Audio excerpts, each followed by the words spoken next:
The rain had turned the city into a blur of headlights and hurried footsteps. Elena Moore stood on the edge of the sidewalk, her umbrella barely clinging to life against the wind. Her phone had died, seconds after she confirmed her ride. Just her luck. She stuffed it deep into her bag, heart pounding like a warning drum. She couldn't be late, not today. A black sedan, sleek and silent, rolled up beside her at the red light identical to the one she'd ordered.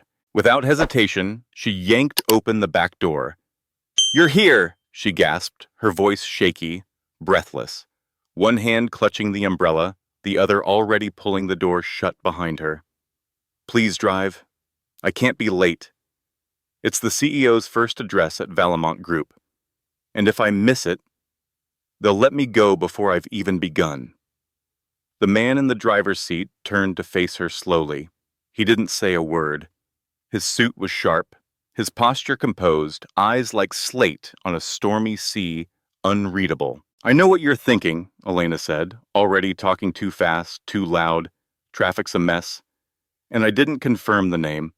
But seriously, just go straight and take a right after that overpriced French cafe on 6th, the one that charges $9 for a croissant. 9. I bought one yesterday, and it tasted like guilt. Still nothing. "I swear I'm not usually like this," she muttered, brushing damp hair from her face. My alarm didn't go off. I spilled coffee all over my blouse, and just when I thought it couldn't get worse, she looked down, then back up at him, with wide, frantic eyes. I realized I'm wearing mismatched socks.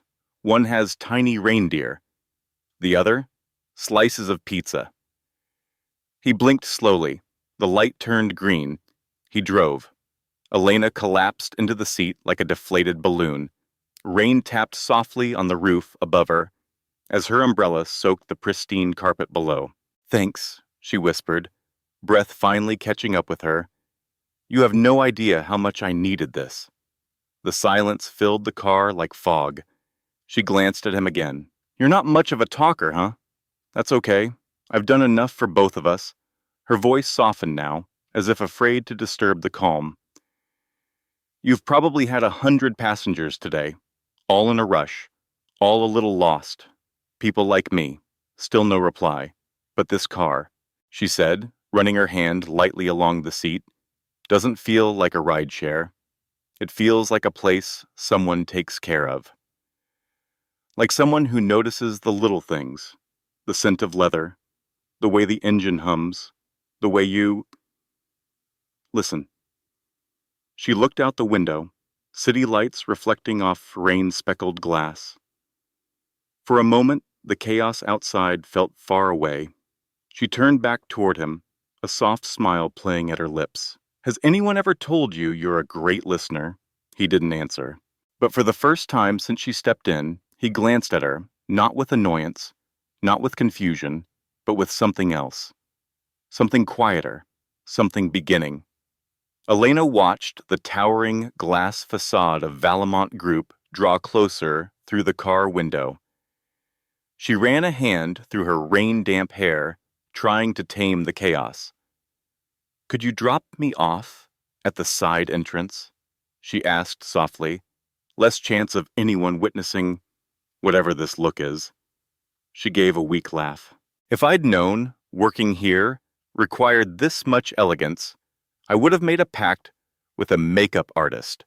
Without a word, the man eased the car toward the curb. Every movement precise, effortless. "Thank you." "Really," she added, reaching for the door, 5 stars, as soon as I resurrect my phone."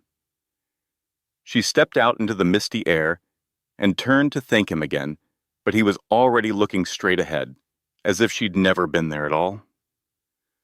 And just like that, the door closed. She had no idea. Elena bolted through the side door of the building, soaked, breathless, shirt slightly unbuttoned at the collar, and socks she regretted more with each step. The elevator doors almost shut in her face, but someone held them open with a nod of kindness. When she reached her department's floor, she slipped in among her coworkers, trying to look composed. "Hey, Elena," someone whispered. "You nearly missed the intro with the new CEO. I know. Uber madness, rain disaster, total morning chaos." Before anyone could reply, a knock at the door broke the tension. The room hushed. The coordinator stepped in, visibly nervous. "Everyone, please head to the conference room. The new CEO has arrived." A current of anticipation moved through the group. Elena took a deep breath and followed, fingers combing anxiously through her damp hair. The room filled quickly, murmurs fading as the door creaked open. Firm footsteps echoed across the polished floor. Then he appeared. Perfect suit, commanding presence, and eyes she'd already stared into once this morning. Julian Hart. Elena's heart stopped. Her breath caught, and the folder in her hand slipped to the ground with a soft, hollow thud. "This," the coordinator announced, "is Mr. Julian Hart, our new CEO." He stepped forward with quiet confidence, scanning the room. Then his gaze landed on her, and he smiled. Just a hint of a smirk, knowing, amused, mercilessly calm. "I hope my arrival this morning didn't catch anyone off guard," he said, eyes still fixed on her, "especially those who may have mistaken me for an Uber driver." The room went silent, not just quiet but sharp with tension. Elena could hear her own pulse louder than the rain outside. Everyone turned to look at her. She didn't move, couldn't. Her entire body seemed made of stone and second-hand embarrassment. The man she had ordered to step on it, the one she rambled to about $9 croissants and novelty socks, was now standing at the head of the room in a bespoke suit, holding her in his gaze like she was part of the agenda. "It's encouraging," Julian continued smoothly, "to see such motivated individuals among us. I look forward to leading a team filled with bold thinkers, especially those brave enough to trust total strangers with luxury vehicles." A few stifled chuckles broke the silence. Elena wished for a trapdoor, or spontaneous invisibility. "Miss Moore, for example," he added, motioning subtly in her direction, "has already shown impressive adaptability and logistical thinking, traits we value highly here at Valamont." She managed something that looked like a smile, but felt more like a survival mechanism. Her heart was drumming so loudly it drowned out everything else he said. He continued speaking about growth, strategy, long-term vision. But she couldn't hear any of it.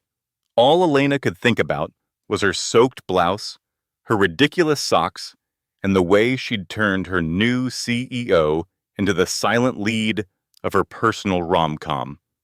When the meeting finally ended and people began rising from their chairs, she made a beeline for the side door, anything to escape the weight of his gaze. Elena had only one mission as she left the conference room: disappear. Maybe into thin air, maybe into the potted plant near the break room, anywhere but here. But the universe wasn't done with her. "Miss Moore," Julian called out behind her, polite, composed, and unmistakably amused. She stopped, slowly turned, like someone walking into their own fate. "Yes, sir?" she answered, stiff as stone. He closed the distance between them in 2 calm steps. Now they stood face to face, and though their co-workers pretended to be busy, every ear was tuned in. It felt like being in the middle of a live soap opera, just without the dramatic music. Or worse, with it playing in her head. "I trust your commute this morning was satisfactory?" Julian asked, his face unreadable, except for the unmistakable glint of mischief in his eyes. Elena forced a smile that barely held its shape. "Extremely pleasant, sir. Probably the most memorable Uber I've ever taken." He raised an eyebrow. "Good to hear. Though I'd argue that certain drivers deserve more than just 5 stars. Perhaps a promotion?" A short, breathless laugh escaped her lips. "Oh no, that won't be necessary. He was excellent, yes, but I'm fairly certain he's not seeking a career change. Julian tilted his head, still visibly entertained. We'll discuss it later, Miss Moore. I have ideas. Then he winked. He winked. Elena turned and practically fled, her face a canvas of horror and heat. Behind her, the whispers had already begun, the buzz of scandal, curiosity, and office gossip swirling faster than the coffee machines could keep up. Back at her desk, her colleague Ava wandered over with a sly grin, a cup of coffee in hand, and questions in her eyes. Okay, what was that between you and Mr. Hart? She asked. Do you know him? Elena stared at her screen. No. I mean, yes. Sort of. It's complicated. Ava leaned in like she was about to hear state secrets. He looked at you like a plot twist in a movie. You know, the kind where the camera zooms in and someone drops their coffee. Elena glanced around to make sure no one else was listening, then whispered, Promise you won't laugh. I literally can't promise that, Ava said, eyes wide with anticipation. I got into his car this morning, thinking it was my Uber, told him to drive me to work, gave him turn-by-turn directions, talked about my socks, and my guilt over a $9 croissant. Ava slapped a hand over her mouth, stifling a giggle that quickly turned into a full-body laugh. No way. Way, Elena whispered. I instructed the CEO of the company to drive me here, like I was in charge of the GPS and the entire transport department. That's not a mistake, Ava said, eyes gleaming. That's corporate legend. You're iconic. I'm printing the story and framing it. It's a disaster, Elena groaned. If he fires me, can you drive me home? If he fires you, I'll start a GoFundMe to turn this into a Netflix series. But Elena didn't laugh. She buried her face in her hands, because deep down, some part of her knew he wasn't going to fire her. And that was the problem. Julian Hart didn't seem like the kind of man who forgot moments like this. He seemed like the kind of man who remembered, who watched, who waited. Since leaving the conference room, Elena could feel it every glance, every whisper. She was now the headline of the office grapevine. Some people looked at her with amusement, some with sympathy, a few with pure curiosity. She sat at her desk, eyes locked on her screen, as if examining a complex spreadsheet, but it was empty, just a blank page and her racing thoughts. You okay? Ava asked gently, placing a fresh coffee beside her. I'm in denial, Elena muttered. I'm hiding behind a fake document and a fantasy where if Julian Hart doesn't see me, he can't fire me. Newsflash, he's already seen you, driven you. Heard about your socks? Elena let her head fall into her hands.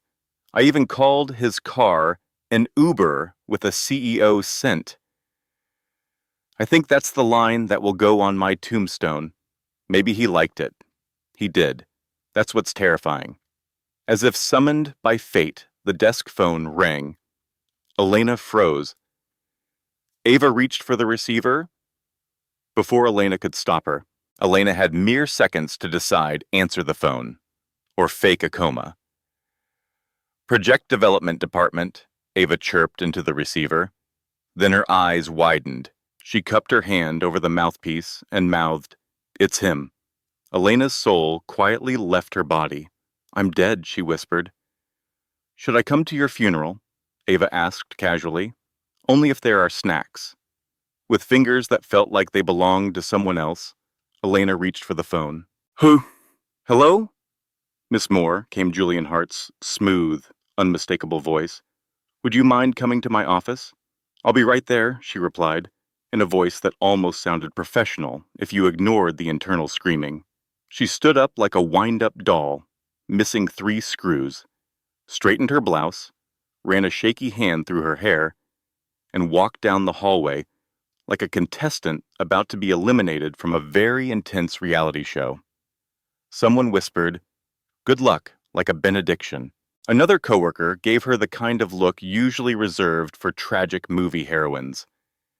The door to the CEO's office was ajar. She paused, inhaled deeply, then knocked. "Come in," said the voice. Julian stood near the tall window, hands in his pockets, gazing out like he had all the time in the world. "Mr. Hart, you asked to see me?" He turned slowly. Same calm eyes, same unreadable expression. But now a hint of amusement danced at the edges. "Yes, Miss Moore.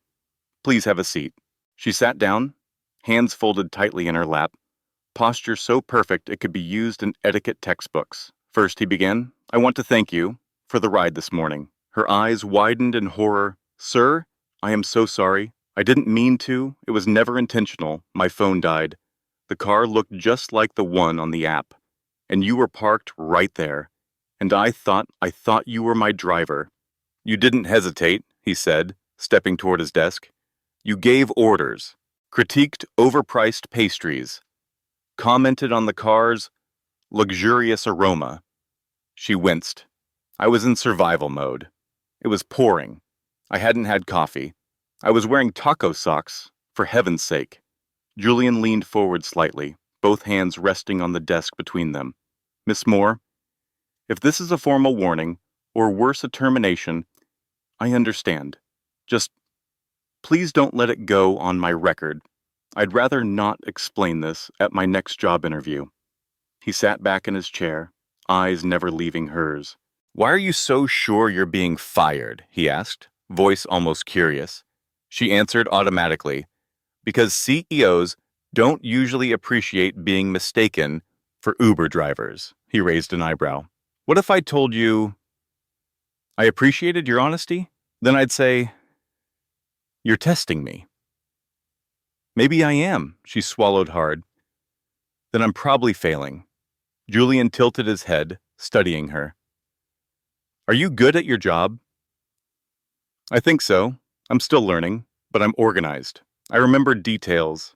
I don't make the same mistake twice. And I can be discreet, when I'm not accidentally climbing into the wrong car.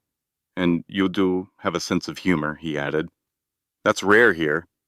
A small, uncertain smile crept onto her face.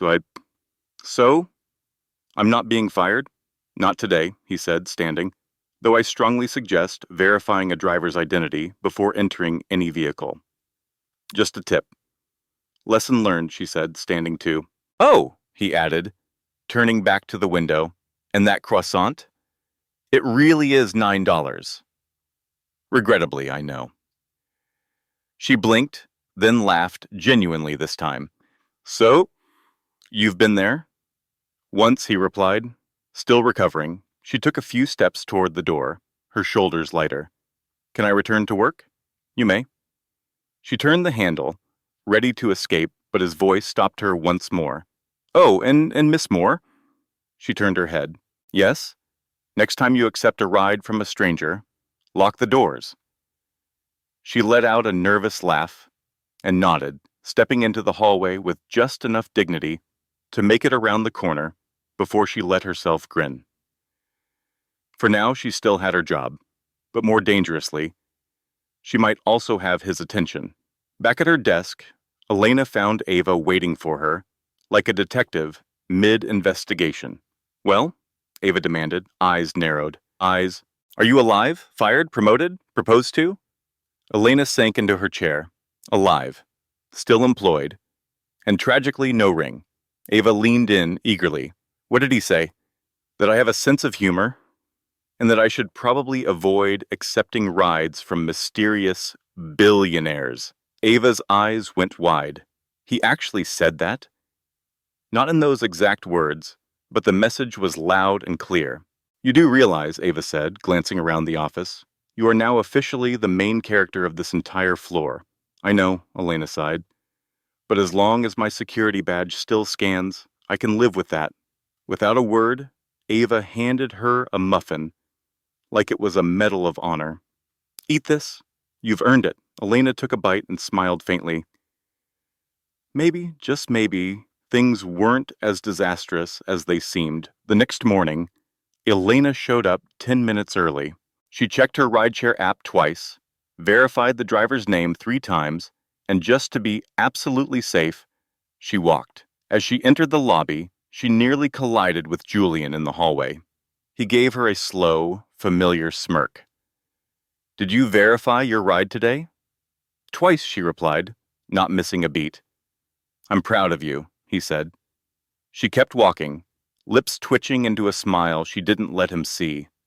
Moments later, Ava popped up like she'd emerged from thin air.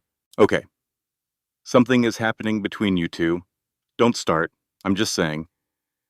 This office rom-com is basically writing itself."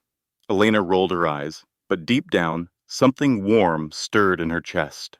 And that was far more dangerous than any office gossip.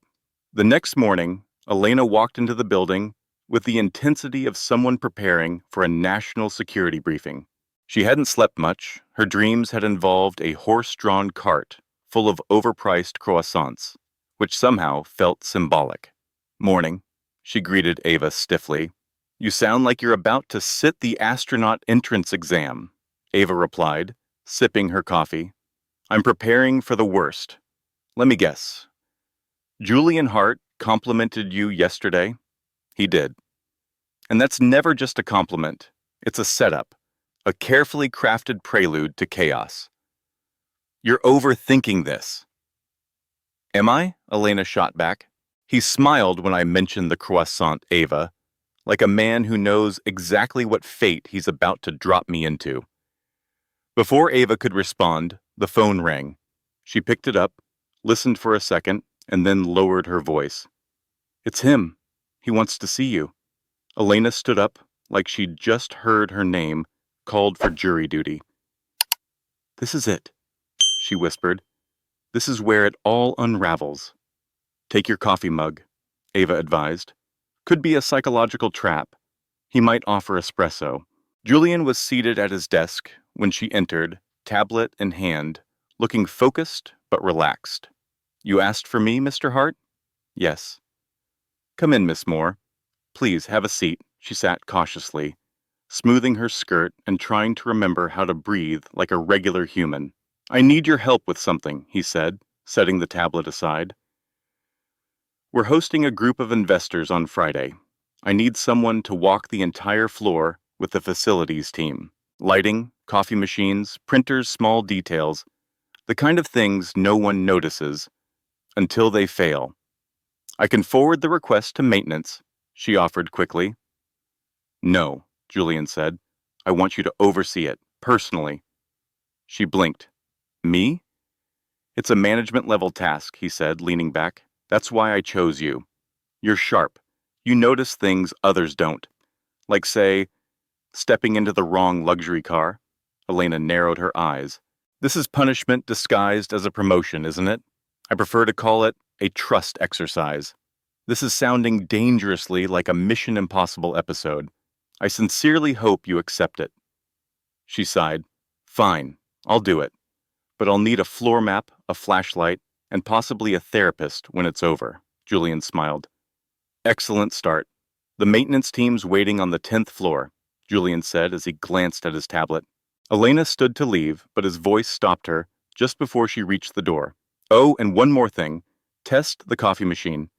Nothing scares investors more than a lukewarm cappuccino."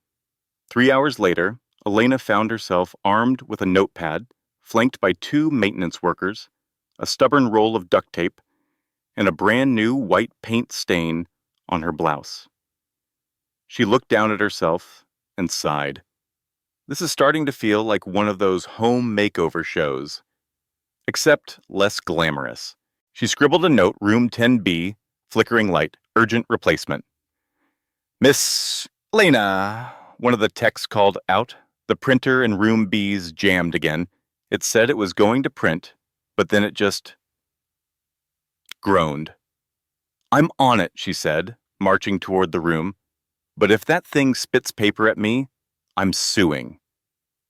Inside, she smacked the side of the printer 3 times, like she was trying to reboot a spaceship. Nothing. "All right," she muttered, crouching down. "Time for the sacred ritual." With the precision of someone who had fought this battle many times before, she pulled out the tray and began inspecting the innards. Just then, Elena! She jerked upward, Bang! Smacking her forehead on the open panel. Ow! Ava stood in the doorway, clearly trying not to laugh. Julian's on his way down. Wants to check progress. Of course he does, Elena groaned. Why wouldn't the CEO appear right when I'm halfway inside a printer? Moments later, footsteps echoed through the corridor. Julian walked in to find Elena elbow deep in printer parts, ink smudged on her cheek, and her blouse snagged in a tray. He paused, smiling. Need help? I need a new life, she replied flatly. Or a rescue squad trained in negotiating with hostile office equipment. He stepped forward and gently freed the corner of her blouse. She straightened, trying to preserve whatever dignity she had left. Everything's totally under control here. Except, well, she said, ticking off her fingers. This machine tried to bite me.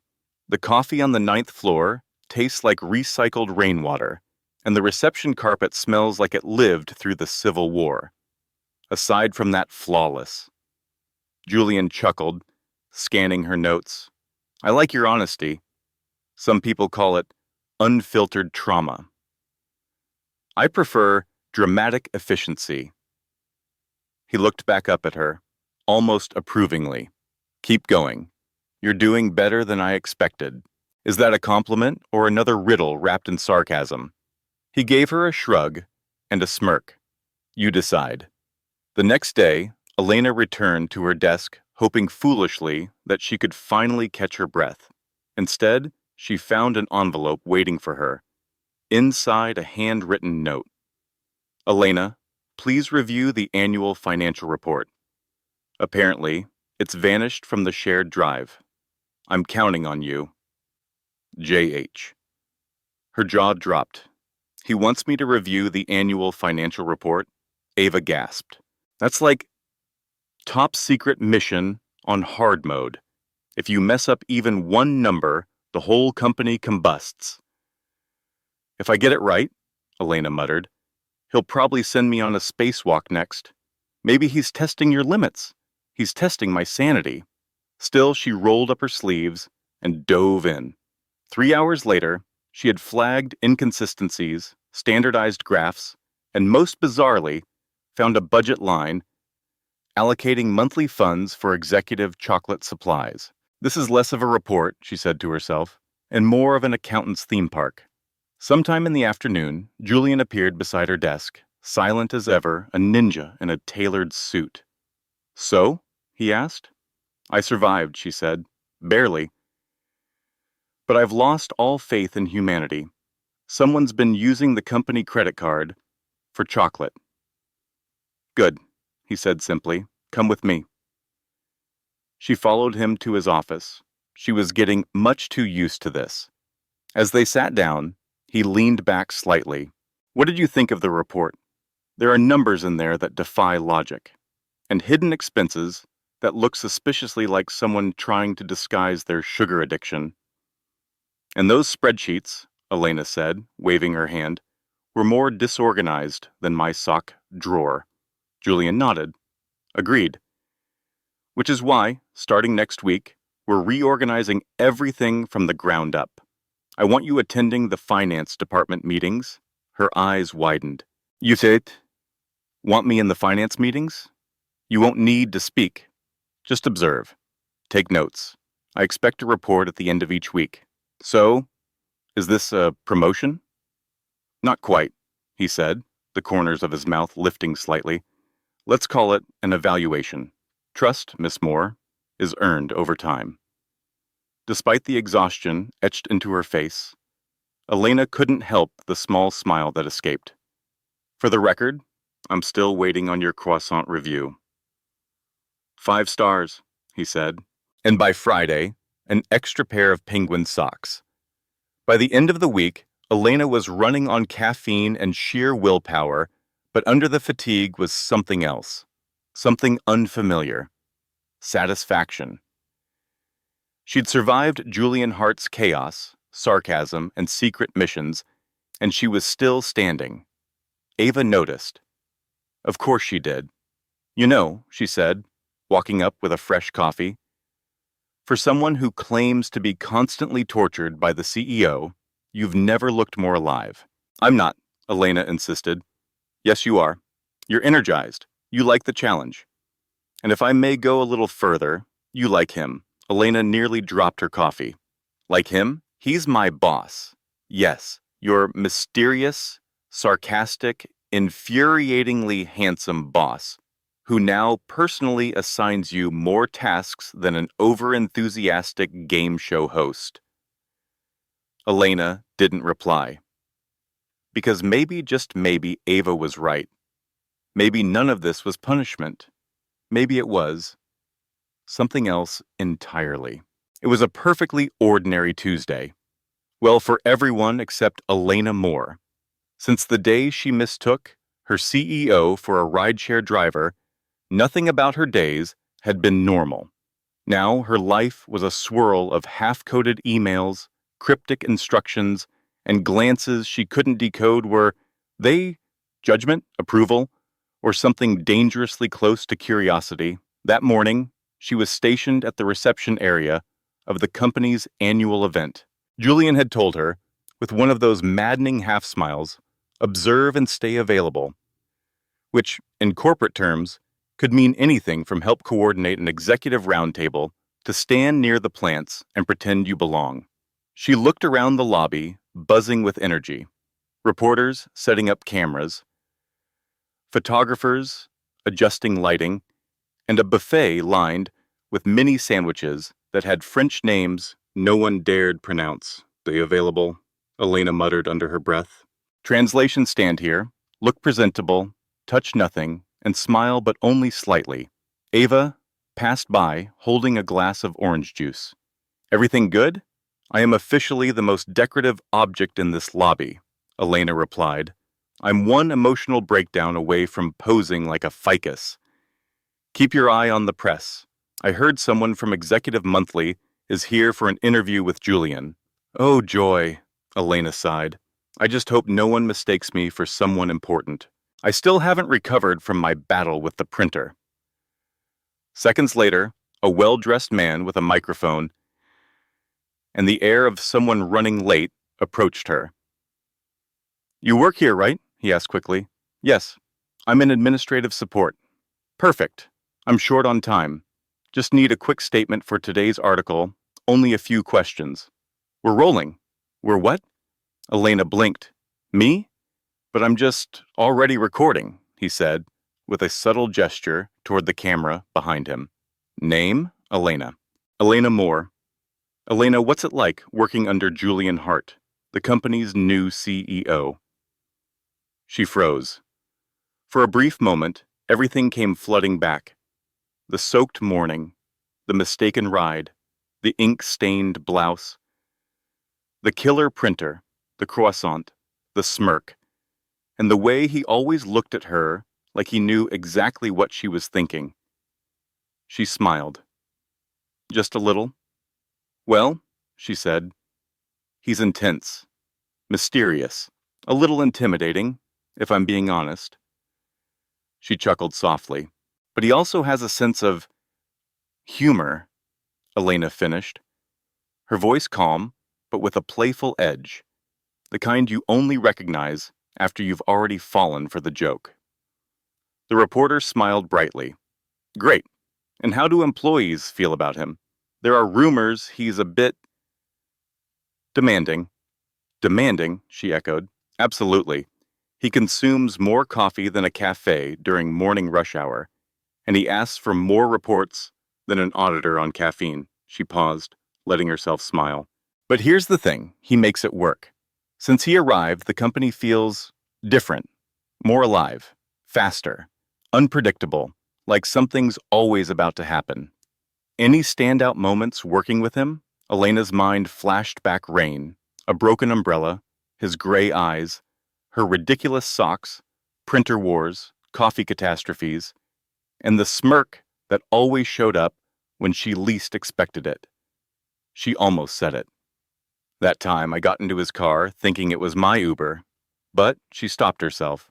Instead, she said softly, let's just say, he's the kind of leader who shows up When you think you're about to get fired, and instead hands you a challenge.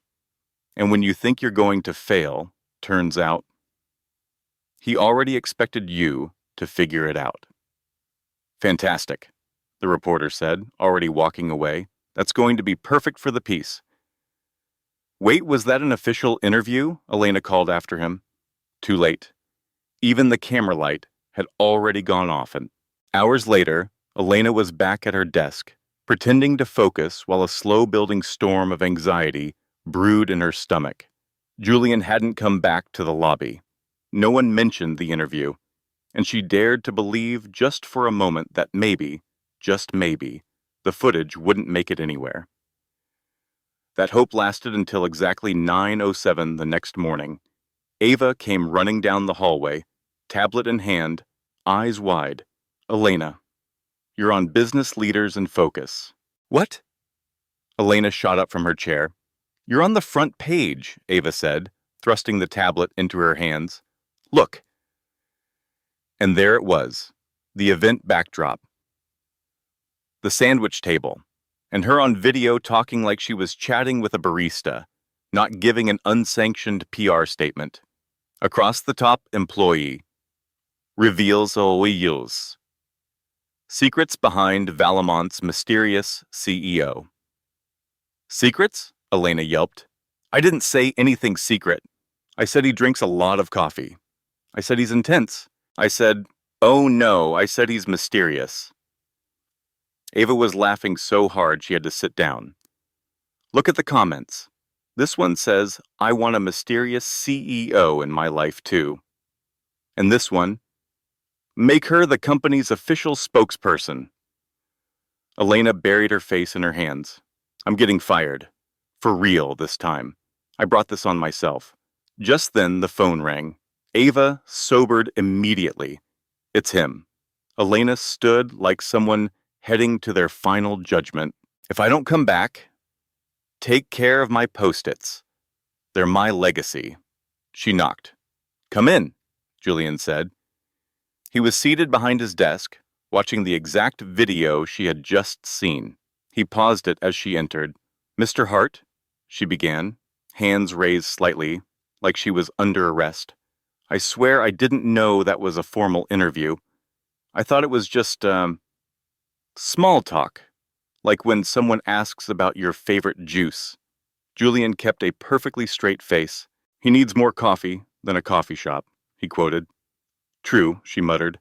I buy 2 just so I get 1 for myself. More reports than an audit. Also true. Intimidating, but with a sense of humor. That one I thought was a compliment, she said hopefully. Julian leaned forward slightly. Elena, do you have any idea what you've done? Her heart dropped. Was it that bad? He was silent for 3 full seconds. Then he sighed. It was a success. She blinked. I'm sorry. What? The video went viral. HR has already received dozens of resumes. Subject line. I want to work with the mysterious CEO. You're joking. I haven't developed that skill, he said dryly, but I'm considering it. She didn't know whether to cry, laugh, or ask for a raise, so, I'm not fired? He leaned back in his chair. On the contrary. The marketing team wants you to appear in a few internal videos, Julian said casually. Elena blinked. Me? Why? You're spontaneous, funny, human. That's the image the company needs right now. She placed a hand over her heart, mock serious. Mr. Hart, with all due respect, is this company okay? No, he said, without hesitation, but it's better with you in it. She choked on air. That was kind. Really kind. I wasn't expecting that. Don't expect too much from me, Moore. I'm still the mysterious CEO. Mysterious, sure, she teased, but now you're also an internet star. Welcome to the era of memes. And for the first time since she'd met him, Julian smiled. Not the smirk, not the half-amused twitch. A real, full, human smile. "Get back to work," he said, "and congratulations on the interview. Thanks. I'll try not to accidentally give any more. Please." She turned to go, but his voice stopped her at the door. "Elena," she looked back.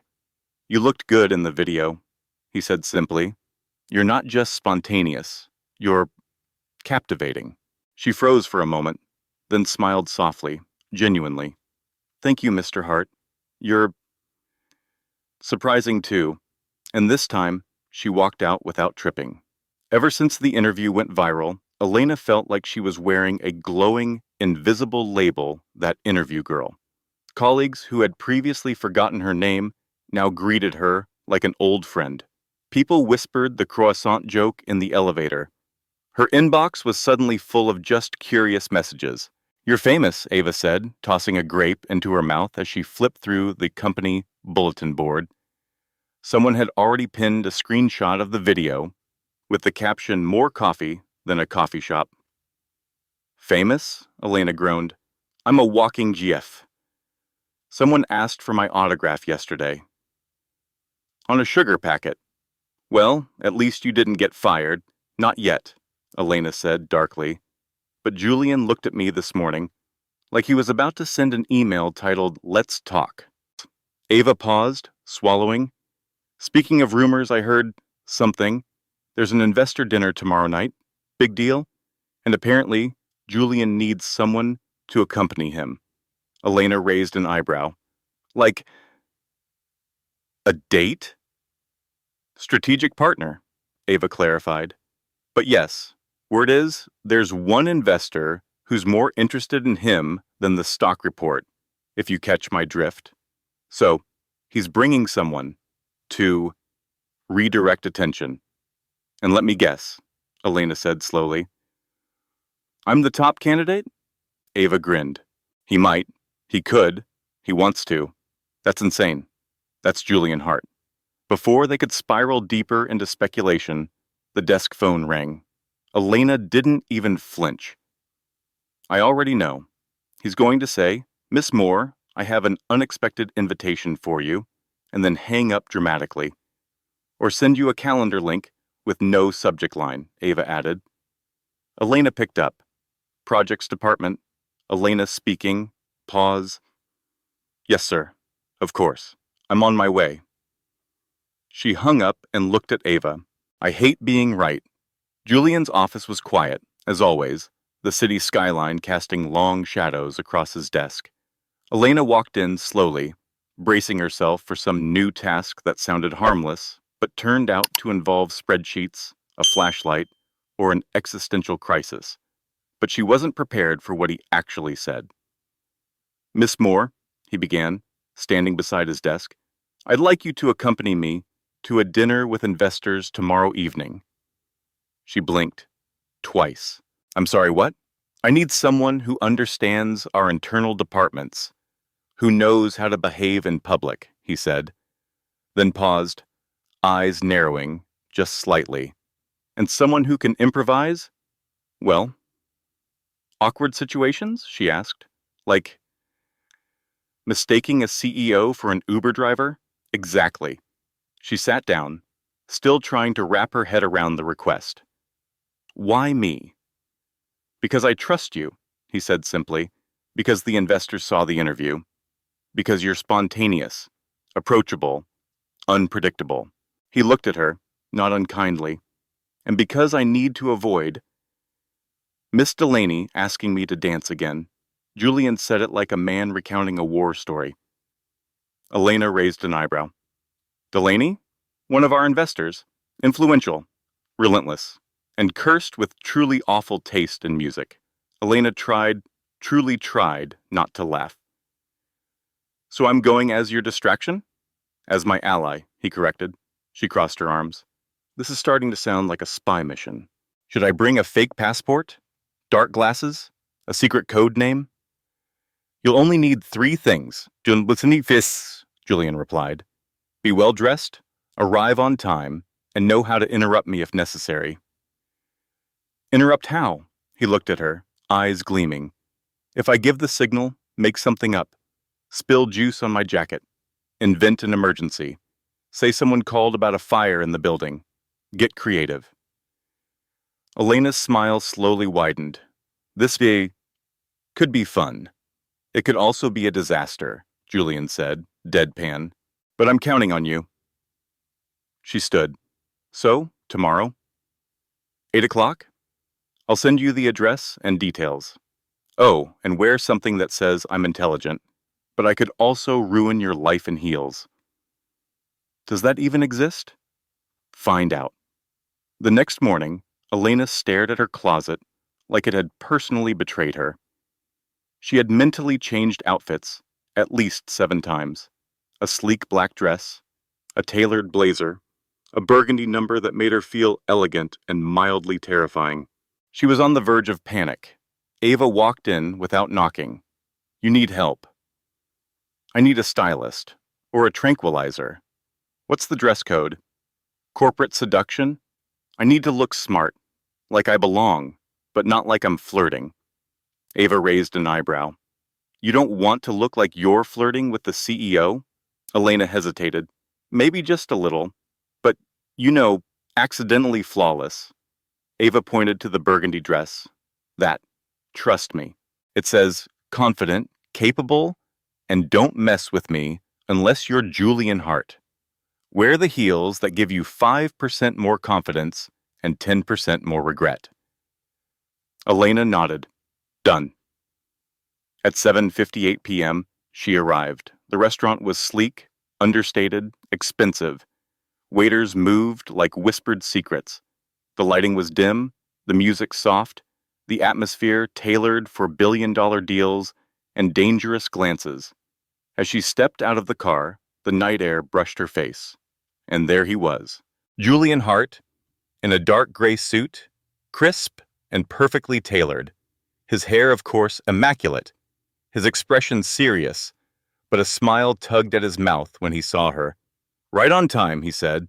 I circled the block twice, she admitted. Battle strategy. Or nerves. He offered his arm.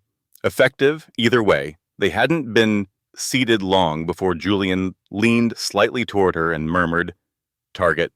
3, 2, 1. And like clockwork, Miss Delaney appeared. A red dress, bold perfume, a smile that could cut glass. Julian, she purred, placing her hands on his shoulders. I've missed you. Julian stood politely. Delaney, lovely to see you again. This is Elena Moore, my special assistant for integration affairs. Elena extended her hand, all grace and practiced poise. Pleasure to meet you. Delaney's eyes swept her from head to toe. Interesting. Have you two worked together long? Elena smiled sweetly. Since the $9 croissant. Delaney blinked. Julian cleared his throat. Elena's been instrumental to several of our recent initiatives. Your new approach seems younger? Delaney said, running a hand through her hair. Elena didn't flinch. Younger, bolder, and occasionally themed socks. Julian nearly choked on his water. Dinner played out like a performance, polite conversation, strategic laughter, and an occasional dagger, wrapped in silk from Delaney. Every time she veered too close, Julian glanced at Elena. And every time, she saved him. Mr. Hart, your tie looks slightly crooked. Mr. Hart, the restaurant manager wants to know if you'd prefer a view. Mr. Hart, we need to review that emergency report on people who disrupt formal dinners. By the time dessert arrived, Delaney had lost interest. When she finally left, Julian exhaled like a man freed from a binding spell. You were perfect. I'm a walking improv machine, Elena replied. But I'm billing you for this 1 full week. No surprise reports, negotiable, and a $9 croissant. Now you're pushing it. They both laughed. As they stepped outside, Julian walked her to her car. For a moment, they stood there quiet, the night wrapping around them. Not CEO and assistant, just two people. Elena opened her mouth to speak. They stood in silence for a moment beneath the soft city glow. Thank you, Elena said quietly. For tonight. It was fun, challenging, stressful, a full package. Julian turned to her. You have that effect too. A mix of chaos and solutions. She laughed softly. And you, Mr. Hart, are the most impossible CEO to read I've ever met. Keep trying. She opened her car door, but before getting in, he spoke again. Elena. She turned. You look dangerous tonight. She smiled. And you almost looked human. He tilted his head, amused. Good night, Miss Moore. Good night, Mr. Hart. And with that, she slipped into her car, her heart thumping slightly out of sync with reason. The next morning, Elena arrived at Valemont Group with one goal remain invisible. Given the past few days, that was wildly unrealistic. She was already the girl from the viral video, the croissant girl, the surprise interview girl, and now, according to HR gossip, possibly the CEO's gala companion. Ava was already waiting at her desk with a cup of coffee and that look that meant trouble. So, Agent Moore, was the mission successful? Mission complete. 0 casualties. Just permanent heel damage. I saw you, Ava said, sipping from her cup, leaving the restaurant, arm in arm, under moonlight. It was very cinematic. It was just good manners, Elena insisted. The moon had nothing to do with it. And that burgundy dress was just protocol. It was a professional favor, Ava. Nothing more. You keep saying that, Ava teased, but I saw the smile. She tapped the lid of her coffee cup. The classic I liked it more than I should have smile. Elena turned on her computer, choosing to ignore the comment. But deep down, yes, there was a smile. A quiet one. Hidden. But it kept rising to the surface every time she remembered his words, "You look dangerous tonight." Before she could lose herself in that memory again, a notification popped up. Emergency meeting. Auditorium, 10:00 a.m. Mandatory. With the CEO present, Ava raised an eyebrow. Uh-oh. Mystery's back. Every time there's a surprise meeting with Julian, Elena muttered, something changes. I just hope it's not another restructuring. I finally figured out where the pins are in the new office. Maybe he's announcing my official promotion to dinner companion, level 1. If he does, Ava grinned, I'll help you print your resignation letter in bold font. The auditorium was packed. Employees filled the rows, whispering about the meeting. Elena tried to sneak into a seat near the back, but Ava pulled her into the third row. He'll see us from here, Elena whispered. Exactly. Why are you like this? Because chaos is fun. Moments later, the lights dimmed. Julian Hart walked on stage. Impeccable suit, calm gaze, confident steps, as always. But something was different. His posture was just as straight, his presence just as magnetic, but there was a softness in his gaze, a lightness. And when his eyes landed on Elena, he gave the tiniest nod. She froze, then pretended to scratch her head to hide the warmth crawling up her cheeks.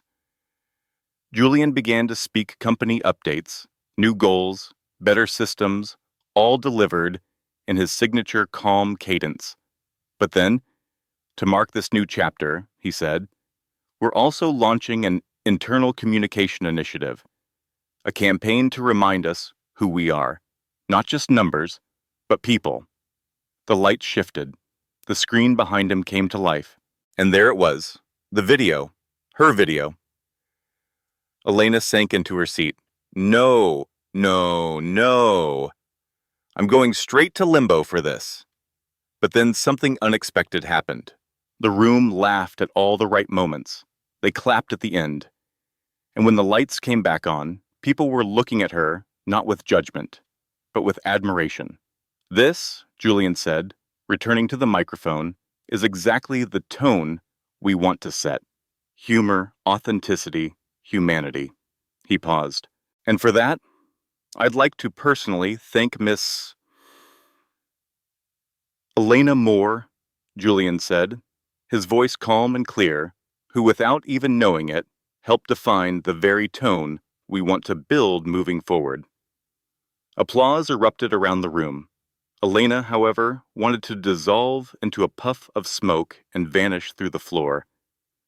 Please, Elena, come up here, Julian added.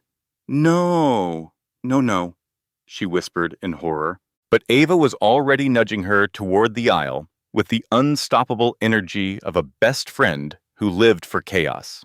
With trembling steps, Elena walked to the stage. Julian extended his hand, which she took with a smile that screamed, "I'm holding it together, barely." "Would you like to say a few words?" he asked, offering her the microphone. Elena took it like it was a live grenade. "Hi," she began. Well, honestly, I just wanted to catch an Uber, survive the rain, and get to work without getting fired." Laughter rippled through the room. "I didn't expect to end up in a video or on a giant screen or up here, more laughter. But if there's one thing I've learned lately, it's that sometimes you get into the wrong car and end up on the right path." Applause louder this time. Even Julian looked genuinely impressed. She quickly handed the mic back and began her descent from the stage, only to trip on her heel. She let out a soft yelp, wobbled, and reached instinctively for the nearest object. Unfortunately, it was a decorative plant stand. The pot hit the floor and shattered, scattering ceramic pieces like confetti. Silence, still kneeling, surrounded by soil and faux leaves, Elena looked up at the stunned crowd and said, "Deadpan?" "It was a fake plant. We're all fine." Laughter exploded around the auditorium. Julian rushed forward and helped her to her feet, his shoulders shaking with laughter. "You have a rare gift for leaving a mark." "Hire me as an event entertainer," she grinned. "I knock over plants everywhere I go." "You okay?" "Just my ego," she said. But it survived worse. Back at her desk, she was welcomed like returning royalty. Clumsy royalty. "You are officially a legend in this department," Ava declared, handing her a paper crown made from sticky notes. "I'd like a cactus-shaped trophy, please," Elena replied. "Or a symbolic wheelchair." She thought the excitement had passed, that maybe, just maybe, normal would return. Until she received the email, subject internal dinner, special guest's body. "Elena, your presence is expected at the informal appreciation dinner for event participants, 7:00 p.m., main conference room, JH." She checked the clock, 2 hours to come up with an excuse. None of them were good enough. At exactly 7:00 p.m., she arrived. She expected folding tables and leftover muffins. What she found was a room dimly lit, tastefully decorated, with a table set for 4. Julian was already seated with 2 department heads. When he saw her, he stood and pulled out a chair. "I thought you wouldn't come," he said. "I thought about skipping," she replied. "But then I figured this could be a secret test." "Maybe," he said, smiling. "Or maybe it's just dinner. Not everything has to be a mystery, Elena." She sat down. The dinner was simple, warm conversation, light laughter, a few jokes about the fallen plant. When the others eventually left, only she and Julian remained. "It's been a long day," she said, swirling the last of her tea. "You handled it with grace," he replied, "even when you were on the floor. I'm considering launching a course, How to Humiliate Yourself in Public and Still Get Applause," he smiled. "I'd sign up." A comfortable silence settled between them. Then his voice softened. "Elena, you've been a surprise from the moment you stepped into my car by mistake. And you've been a challenge since you didn't throw me out." "I never intended to fire you," he said, quietly. "No?" "My first thought was, who is this woman, and why is she giving me directions?" She laughed. "Fair enough." But then He continued, "You made me laugh, and that doesn't happen often. Almost never." She bit her lip, trying to hide a smile. Julian looked at her, something soft behind his usual calm exterior. "Have you always been like this?" Elena asked. "Like what?" "Mysterious, observant, silently sarcastic." He tilted his head, considering. "Maybe. But lately, I feel different." Her eyes met his. "Because of me?" He held her gaze. "A little, yes." Elena's heart thudded. She didn't know what to say, so she smiled, letting her breath catch. "We don't know where this is going," Julian continued, "but I like the idea of finding out." Her voice was quiet, teasing. "As long as it's not in a black car stuck at a red light." He laughed. "I promise. Next time you can drive. Terrible idea. Best one so far." They stayed there for a while longer, quiet, unhurried. For the first time in weeks, Elena didn't feel lost. She felt something very close to found. The next morning, she knew something was off the moment she stepped into the building. There was a strange, solemn hush, the kind that usually came before either a corporate disaster or a miracle. At the reception desk, two security guards whispered. In the elevator, one employee murmured to another, "He's different today." Different how? Less cold, more lethal. When Elena reached her department, Ava was already waiting with eyes as wide as headlines. "You're not going to believe this," she whispered. "Julian's sick." "Sick?" Elena blinked.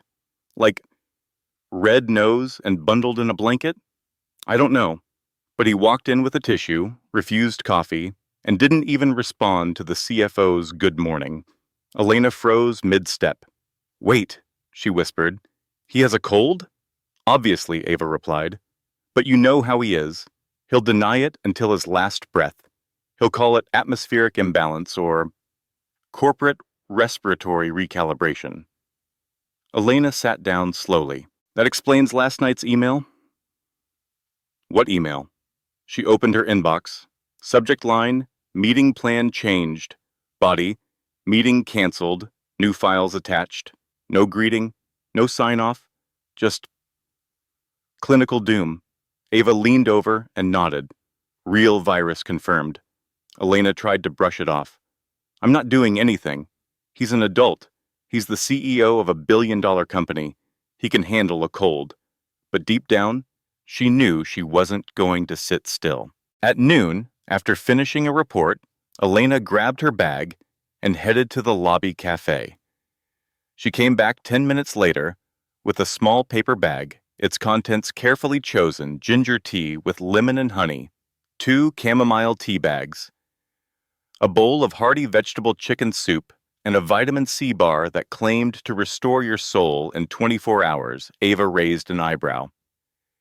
"You said you weren't going to do anything." "I'm not. I'm delivering. There's a difference. There's a bit." Elena made her way to Julian's office and knocked. No answer. She knocked again. "Mr. Hart?" "It's Elena." A pause, then a hoarse voice. "Come in." She opened the door slowly.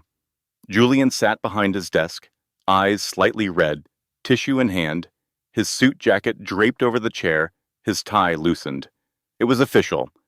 The CEO had been taken down by a virus. "Wow," Elena muttered before she could stop herself. "You look almost human." "I'm fine," he rasped, his voice nasal. "Just a slight thermal imbalance. You have a fever. I have focus and strategic congestion." She laughed. "Yep, definitely a fever." She placed the paper bag on his desk with care. Emergency protocol. CEO edition. Julian eyed the bag, like it might contain a live animal. "What is this?" "Basic care," she said. "You're going to drink this tea, eat the soup, and stop pretending you're about to take over Wall Street with a sore throat." He raised an eyebrow. "My voice sounds like a duck with sinusitis." That earned a laugh, though it quickly dissolved into a dry cough. She pulled up a chair across from him. "Why are you even here?" Elena asked, watching Julian take a slow sip of tea like it offended him personally. People at your level usually send emails from home the moment they sneeze. Because I don't take days off, he replied flatly. Because you're a robot, she shot back. Because the robot has deadlines. And now the robot has a virus. Julian raised an eyebrow. Was that a pun? It was. And it was fantastic. He gave a slow, congested sigh and looked down at the tea. You didn't have to do this. I know, she said quietly. But you would have done it for me, in my own weird way, he admitted. Probably swapping your coffee for tea, spreadsheets for soup. He took another sip, grimaced. This is terrible. That means it's working. There was a pause, then a soft murmur. Thank you, you're welcome. The rest of the afternoon, Elena made several discreet trips to his office, dropping off more tea, a thermometer, tissues, and gently nudging him toward logic. If you collapse mid-call with an investor, she warned, HR is going to get blamed, and I really don't want to be the employee who watched the CEO pass out like a scene from a corporate soap opera. I'm not going to pass out, okay? But if you do, can I take over your schedule for a week? Not even with a high fever. Had to try. By the end of the day, she made one last attempt. All right, now I'm serious. You're pale. Your voice is in slow motion mode, and your eyes look like a baby panda that hasn't slept since Tuesday. Go. Home. Julian paused, then said, only if you leave me alone for a day. Negotiable. He stood slowly. Elena grabbed his jacket and handed it to him, like a mother dressing her extremely tall child. Straight to bed. No emails. No, I'll just review one report. No, let me reorganize the entire company budget. Are you giving me orders? I'm taking care of my daily source of unpredictable challenges. If you stop, my life gets boring. Julian gave her a tired smile. You're impossible, and you're stubborn. A tie, then. I'll take it. The next morning, Elena arrived earlier than ever. Waiting on her desk was a small box with her name on it. Inside, a note, handwritten in familiar, precise strokes, a chocolate bar, a keychain shaped like a penguin holding a hockey stick. She laughed loud and bright, loud enough that Ava peeked over the partition. What's that? A veiled threat disguised as affection? He's flirting with you, Ava grinned. He's paying me back for the soup and tea. He got you a penguin keychain with a hockey stick. That's oddly specific. I mentioned it once, Elena said, a little too softly. In the car.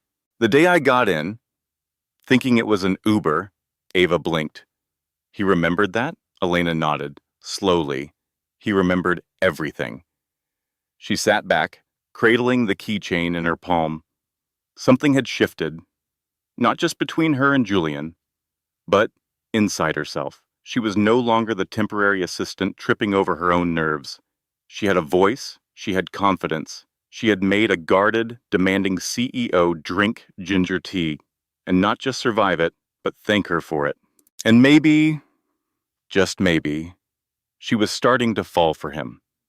On the final Friday of the month, Valamont Group was preparing for an event, both celebrated and feared the company's annual holiday party. It was infamous. The kind of event that bred office legends, accidental karaoke, unexpected romances, exes appearing like ghosts, and at least one spreadsheet always getting forgotten in the bathroom. Elena had one goal: do not become a story. She stood in front of the mirror in the office bathroom, adjusting her dress. Stick to the plan, she told herself. Arrive. Smile. Speak minimally. Eat one canapé. Don't trip. Don't sing. Don't dance. Don't kiss anyone. Leave before dessert. Naturally, Ava had other plans. You look stunning, she said, barging in as usual. Julian Hart is going to faint. Or smile, Ava continued, applying lip gloss in the mirror, which, for him, is basically the same thing. I didn't get dressed up for him, Elena said, adjusting the neckline of her dress. Oh, Then who did you dress up for? The spreadsheets? The lukewarm sodas? The playlist with 5 songs and 2 remixes? Elena rolled her eyes. I dressed up because I like to look presentable, professional, and flawless in those accidental company party photos that end up on the bulletin board for 6 months. Uh-huh. And the red lipstick? Was that to intimidate the competition? No. It's to keep people from talking too much. They get distracted by the color. The ballroom at the Valemont Grand was glowing in soft light, decked out in elegant gold and ivory. A DJ in a suit and sneakers manned the playlist while waiters floated by with trays of champagne and tiny, indecipherable hors d'oeuvres. Elena walked in with Ava by her side, trying her best to look like she belonged at lavish holiday parties instead of near broken printers and coffee machines. Mission 1, Ava whispered, handing her a glass of something fizzy. Find the wine. Mission 2, Elena replied, clinking her glass. Don't trip. Mission 3, locate the CEO. Elena hesitated. He probably won't come. He was sick, remember? That was Tuesday. This is Friday. If he's better, he'll be here. And if he does show up... Ava gave her a look. He's going to notice you. I'd bet my morning muffin on it. Elena rolled her eyes. He's my boss. You're the reason he started smiling in meetings. Before you, he was basically a marble statue with a corporate credit card. She tried to ignore that, but her heart skipped just a little. And then, as if fate wanted to make a point, he walked in. Julian Hart. Dark suit, no tie, hair perfectly styled back, and that same gaze cool, calculating, but somehow softer. Elena froze. He didn't look like the man from the office. He looked freer, more dangerous, effortlessly charismatic. He moved through the room like he didn't belong to it, but somehow owned it anyway. And then his eyes found hers. He didn't hesitate. He walked toward her, straight, certain, deliberate. Miss Moore, he said, stopping in front of her. Mr. Hart, she replied, trying to sound casual, despite the rapid thud in her chest. You look beautiful and alive, which is an improvement from your fever-induced state on Tuesday. She smiled. Thanks to that ginger tea that tasted like punishment. It's a family recipe, one that should have stayed a secret. They laughed, really laughed, and for a moment, the room faded away. May I walk you to your table? He asked. She hesitated, then nodded. He led her to a small table near the indoor garden, away from the speakers and small talk. Are you okay? He asked, once they were seated. I'm trying to survive another company party without becoming a story. You already are a story, a good one, with excellent comedic timing. That plant stunt was the highlight of the quarter. She laughed, and the mood between them shifted lighter, closer. Do you usually stay long at these events? She asked. I usually show up, shake hands, then vanish. And tonight? Tonight, I thought it was worth staying a little longer. For the hors d'oeuvres? For the company. Elena swallowed. She was about to respond when a voice interrupted. One she hadn't heard in a long time. Elena. She turned, already bracing for chaos. It was him. Nate. The ex. What are you doing here? She asked, startled. I was invited. I work with one of the investors. His eyes ran over her, smug. But wow, you look incredible. Julian said nothing. He simply watched, still and silent. Hi, Nate, Elena said, forcing a smile. This is unexpected. Last time I saw you, you were freaking out over interviews. And now viral videos? Gala parties? Who would have guessed? Life changes, she replied coolly. Nate's gaze flicked to Julian, though I see your taste in mysterious men hasn't. Julian rose from his seat, calm and collected. Good evening, he said, extending a hand. Julian Hart. Nate blinked. Wait, you're the CEO? Julian didn't flinch, and right now, I'm offering her something you apparently didn't respect, Nate paled. Elena's breath caught. Elena held her breath. Nate gave a tight cough. Well, it was nice seeing you, Elena. You too, she replied, polite, firm. He turned and walked away. Julian remained seated, posture still, expression unreadable. His jaw tightened, just slightly. I'm sorry about that, Elena said. You don't have to be, he replied, voice steady. Actually, now I understand a few things. It doesn't matter anymore, she said quietly. I know. Elena looked at him a moment longer than she should have. Her voice was soft, curious. Why did you stay? Julian exhaled. Because tonight, I wanted to be wherever you were. Her heart skipped, bit her lip. The sound of the party blurred around them. Elena, he said, leaning forward, his voice lower, more real. You've thrown me off balance, pulled me out of logic, out of control. And now, you're pulling me out of my comfort zone. He paused. That's good. And terrifying. She started, but was interrupted by Ava, breathless. They're calling everyone to the dance floor. Prize drawings, director's speech, and the partner dance. You have to come. It's tradition. Elena looked back at Julian. I don't really dance well. I don't usually dance at all, he said, rising to his feet and extending his hand. But maybe tonight's an exception. She hesitated, then placed her hand in his. They walked to the dance floor together, and in that moment, the entire ballroom seemed to disappear. The lights dimmed, the music slowed, and the world faded. They started dancing awkward at first, then easier, natural, like breathing. You know what's going to happen tomorrow, right? She whispered. Office gossip, speculation, edited photos on the bulletin board.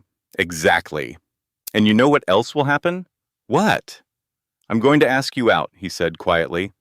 Not as the CEO, as Julian. She smiled, and I might say yes. Not as your employee, just as Elena. They didn't need more words. The music played on, and they danced in silence with the kind of connection that can't be explained, only felt. But the days that followed felt colder. Something had shifted not between them, but around them. It was like a breeze had swept through Valamont Group and taken something with it. Julian Hart was back, and this version of him was different. Present, yes. Precise. Polished, but distant. He attended meetings, sent emails, walked the halls like nothing had changed, but something had, especially with Elena. He didn't mention the dance, or the words exchanged, or the almost invitation that hung between them. And that silence, that was the loudest thing of all. He's avoiding me, Elena said 2 days after the party, slumped at her desk. Ava looked up. Avoiding you how? He doesn't stop by. He doesn't check in. This morning in the elevator, he said, "Good morning," like I was part of the wallpaper. Maybe he's overwhelmed, or confused. Or, no, Elena interrupted. This is different. He wasn't like this before. Now it's like he shut something off, like he's rebooted into default mode. On her screen, a new message appeared. Subject review, attachments. Body as agreed. Submit by Friday. JH, no jokes. No inside references, no warmth. She stared at it for a long time before replying, each keystroke feeling like the closing of a door. By the third day, she couldn't take it. She walked to his office, folder in hand, knocked twice. Come in, came the familiar but hollow voice. Julian sat behind his desk, focused on his screen, dressed sharply in navy blue. He didn't look up, didn't stand. I brought the department's project report, she said. It's ahead of schedule. As requested. Great. You can leave it on the desk. She hesitated, then placed the folder down. Julian, she said softly, purposefully. He looked up, only for a second. Mr. Hart, he corrected. Cool. Detached. That hurt more than any cold email. What's going on? She asked, her voice cracking, just a little. Was the company party just some kind of shared delusion? Elena asked, standing firm in the center of Julian's office. Did the dance not happen? Did you not ask me out? Julian's voice was calm too. Calm. It was a moment, outside of protocol. A moment, she repeated, her voice catching. And did you cross a line? Maybe, he said quietly. Maybe I crossed lines I shouldn't have. So you regret it. Silence. Elena took a slow breath, something fragile cracking just under the surface. I see. She stepped back, paused at the door. You know the problem with moments outside protocol, Julian? She said softly, her voice trembling with restraint. They stay with you, and when you pretend they never happened, the other person is left trying to erase something that already became part of their memory. He said nothing, so she left. That night, Elena sat alone in her apartment, staring at the ceiling. She thought about the dance, the warmth of his hand, the way he said her name like it meant something more, but most of all, she thought about the silence after. He was the CEO, she was temporary, and now it felt like everything had been reset, not to square one, but to something colder. The next morning, there was an envelope on her desk. She recognized the handwriting immediately. Inside was a single sheet of paper. No heading, no signature. Just this, Elena. If I seem distant, it's because I'm trying to protect what little is left of my rationality. You threw me off balance. You made me laugh on hard days. You reminded me that real people still exist behind the roles we play. But I'm the kind of person who ruins what he touches. And you deserve everything light, everything whole. I still don't know how to be that. J.H. J.H. Elena held the letter in her hands for a long time before folding it gently and placing it in her bag right next to her heart. The days that followed were quiet. Elena did her work with surgical precision, answered emails perfectly, met every deadline. But inside, she was chaos. She didn't tell Ava. She didn't cry in the bathroom. She didn't disappear. But she didn't laugh the way she used to, because she understood something painful. He wasn't cruel. He was afraid. Afraid of what it meant to feel, quote, something real, to be vulnerable, to fall. But even if she understood it, it still hurt. On Thursday afternoon, Ava appeared at her desk holding another envelope. This is for you, she said, straight from Julian's office. A report? Elena asked, barely interested. No. An invitation. Elena opened it slowly. It was black, elegant, embossed with the company logo in gold. Inside, end-of-cycle dinner honoring outstanding employees. Date Friday, 8:30 p.m. Location, Laura's Restaurant, guest of honor. Elena Moore. She read it twice. This doesn't make sense, she said. I'm temporary. You became a legend, Ava whispered. And Julian knows it. He's barely spoken to me all week. And yet, he sent this. Elena exhaled. This is the final chapter, isn't it? Ava smiled gently. Or, maybe it's the start of something new. Friday night. Laura's was exquisite, an intimate dining hall, warm golden light, and a small stage for speeches. Everything elegant, understated, intentionally meaningful.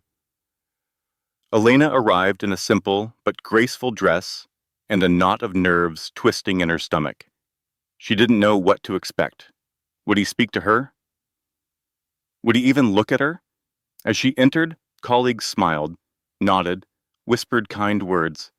She didn't know how to react being the center of attention when all she wanted was invisibility felt surreal. Ava guided her to a small table off to the side. He's not here yet, she whispered. Maybe he's not coming. Or maybe he's waiting for the right moment. Minutes later, the host stepped on stage and began the evening. There were speeches, toasts, laughter, gratitude. And then tonight, we want to give special thanks to someone who reminded us of the value of authenticity. A temporary employee who became the face of something bigger, a symbol of courage, and the protagonist of one of the best stories this company has ever known. Elena's breath caught. Elena stepped onto the stage to a wave of applause. She took the microphone with trembling hands, her heart knocking against her ribs like it had something urgent to say. I never thought a mix-up with a black car would bring me here, she began, her voice soft, but steadying with each word. But it did, and it taught me that sometimes the most ridiculous mistakes are the ones that put us on the right path. More applause. She smiled briefly, handed back the mic, and walked down the stage with grace. But still, no sign of Julian. She returned to her table, picked up her bag. She'd done what she came to do. What else was there? And then I almost lost you twice. She turned. Julian stood just a few feet away. Dark suit, steady gaze, heart in his voice.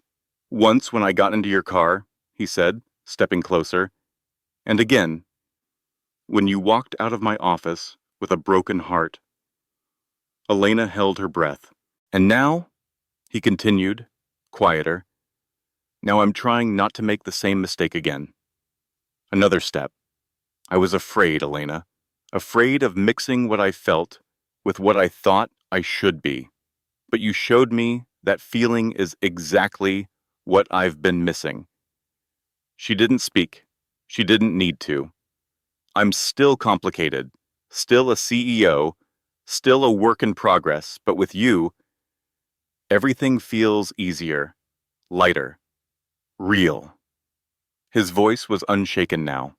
Honest. Elena, not as your boss. Not as a company figurehead. But just, as a man, will you give me the chance to be that? There was a pause, then a smile. As long as we take separate cars next time, she whispered. He laughed. Reached for her hand, and she took it. That night, surrounded by applause and smiles, beneath soft lights and the echoes of an improbable beginning, Elena Moore chose to stay. 2 months passed since that night. 2 months since the dance, the letter, the rooftop confession, the hand she didn't let go of. Elena and Julian decided to take things as simply as possible, or as simple as dating the city's most watched CEO could be. At first, it was strange, the whispers, the glances, the not-so-subtle emojis embedded in office emails, but they faced it the way they'd faced everything else together. With sarcasm, patience, and laughter, patience and laughter. Their relationship was a romantic comedy in real time. Debates over how the toilet paper roll should be placed. Friendly bets about who would cook breakfast. Elena imitating Julian's CEO email voice with a dramatic British accent. And then came that Friday, an ordinary one. Or so she thought. She had just wrapped up a meeting when a message popped up on her phone. Julian, come up to the rooftop. I need to show you something. She rolled her eyes, figured it was one of his whims, a new campaign idea, a half-baked excuse to eat overpriced croissants. But when she opened the rooftop door, her breath caught. Delicate string lights swayed in the breeze. A table stood at the center, holding 2 glasses, scattered flower petals, and music soft, steady, and warm. Julian was there, waiting, dressed in a gray suit, calm, present. What is this? She asked, cautious, heart already skipping ahead. A break from routine, he replied, a moment outside the script. She stepped closer. He took her hands. Elena, I got into a black car that day, thinking it was just another ride. He looked into her eyes. But then you got into and turned my world upside down, she laughed. You turned mine upside down too, remember? I remember everything, he said, from your penguin sock with the hockey stick to the way you made me laugh when I hadn't in years. And then, slowly, Julian knelt. Elena froze, eyes wide, breath forgotten. He pulled a small box from his pocket. I'm complicated, unpredictable, not always easy to understand. He opened the box. Inside a simple, beautiful ring. Elegant, honest, like them. But with you, everything makes sense. You're my balance, my good kind of chaos, my favorite unexpected twist. He smiled. Elena Moore, will you marry me? In the small velvet box sat an elegant ring, simple and timeless, with a single, delicate stone that shimmered like it had been made just for her. Elena Moore, Julian said, voice full of quiet conviction, will you spend the rest of your life laughing at my spreadsheets, getting into the wrong cars, and making the impossible feel like routine? He paused. Will you marry me? She covered her mouth, heart full, to the brim. Yes, she breathed. Yes, Julian. 1,000 times? Yes.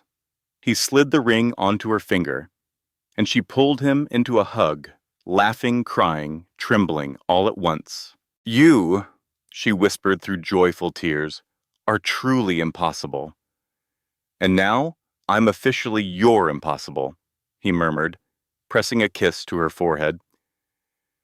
They married just a few weeks later, not in a grand ballroom, not with red carpets or media headlines, but on the very rooftop where he had asked her to stay. It was small, intimate, completely them. The invitations read, if you laugh, you're in the right spirit. If you trip, you're welcome to stay. And if you get into the wrong car, you've understood the theme. Ava cried before the ceremony even started, making her the most emotional maid of honor in company history. Julian wore a light blue suit with a pocket square, delicately embroidered with a tiny penguin holding a hockey stick, a quiet tribute to the day their story began. Elena wore a soft, flowing dress with pearl buttons and a smile so radiant it outshone every flower, every light.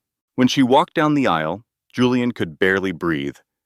You look incredible, he whispered, voice thick. And you look nervous, she teased. Are you going to faint? Maybe. The ceremony was filled with heartfelt, hilarious vows. I promise to listen when you say you're right, Julian said. And I promise to act surprised when you finally admit it, Elena replied. When they kissed, guests clapped and cheered, and one of Ava's uncles released confetti too early, setting off a wave of laughter.